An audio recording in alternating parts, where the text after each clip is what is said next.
Accounting no problem में आपका स्वागत है। मैं हूं आरती।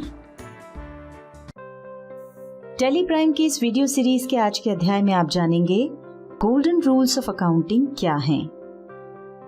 इससे पहले वाली वीडियो में आपने जाना कि अकाउंट क्या है और अकाउंट्स कितने प्रकार के होते हैं। अब हम आपको बताएंगे कि जब कोई ट्रांजैक्शन होता है तो सबसे पहले देखा जाता है कि ट्रांजैक्शन में प्रभावित होने वाले दोनों खाते कौन से हैं और किस प्रकार के हैं, और फिर कुछ नियमों के अनुसार जिन्हें गोल्डन रूल्स ऑफ अकाउंटिंग कहते हैं, किस खाते को डेबिट और किस खाते को क्रेडिट करना है ये निर्णय करना होता है।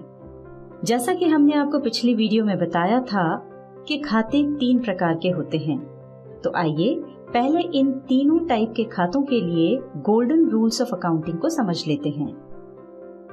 सबसे पहले देखते हैं व्यक्तिगत खातों के लिए नियम, यानी रूल्स फॉर पर्सनल अकाउंट्स। ये नियम है, पाने वाले को डेबिट करो, यानी डेबिट द रिसीवर, और देने वाले को क्रेडिट करो, यानी क्रेडिट द गिवर। वास्तविक खातों के लिए नियम है, जो वस्तु व्यापार में आए उसे डेबिट करो, मतलब डेबिट व्हाट कम्स इन, और जो वस्तु व्यापार से जाए उसे क्रेडिट करो, यानी क्रेडिट व्हाट गोज आउट।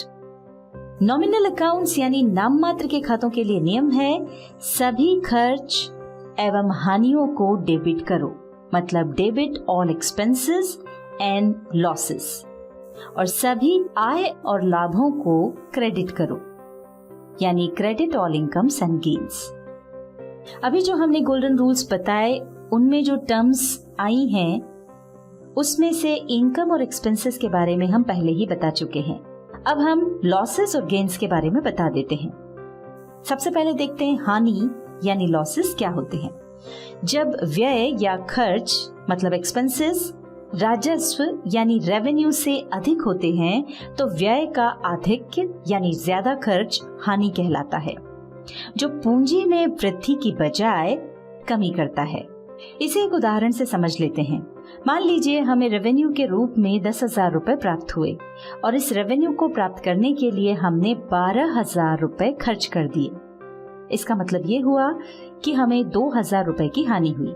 पूंजी पर इसका प्रभाव ये होगा कि पहले हमारी पूंजी 1,00,000 रुपए थी, जो अब 2,000 रुपए घटकर 98,000 रह गई।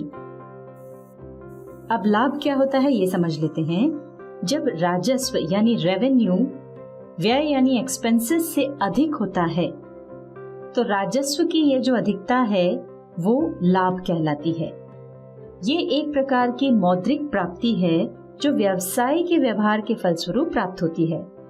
जैसे हमें रेवेन्यू के रूप में 2,00,000 रुपए प्राप्त हुए और इस रेवेन्यू को प्राप्त करने के लिए हमने 1,50,000 रुपए खर्चा किए, तो इन दोनों का 50,000 रुपए का अंतर लाभ यानी प्रॉफिट कहलाएगा।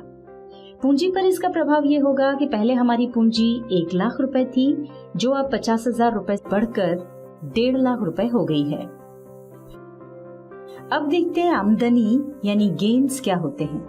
हमारे मुख्य व्यवसाय से प्राप्त होने वाले राजस्व को छोड़कर यदि कोई अन्य राजस्व प्राप्त होता है तो उसमें से मूल लागत कम करने के बाद जो बचता है वो गेन कहलाता है। जैसे हमारी कोई संपत्ति जिसका बही खातों में 8,000 रुपए मूल्य था, उसे हमने 10,000 रुपए में बेचा, यानी हमें 2,000 रुपए की प्राप्ति हुई। ये जो प्राप्ति है वो आमदनी यानी गेन कहलाएगी। तो यहाँ आपने देखा कि आमदनी में राजस्व में से केवल कॉस्ट घटाई जाती है, जबकि लाभ निकालने के लिए राजस्व में से मूल लागत के साथ अन्य खर्चे भी घटाए जाते हैं। अभी आपने इस वीडियो में गोल्डन रूल्स ऑफ अकाउंटिंग के बारे में जाना। इसके बाद वाली वीडियो में हम इन नियमों का उपयोग करना और मैनुअल अकाउंटिंग की प्रोसेस के अंतर्गत आने वाले जर्नल के बारे में बताएंगे।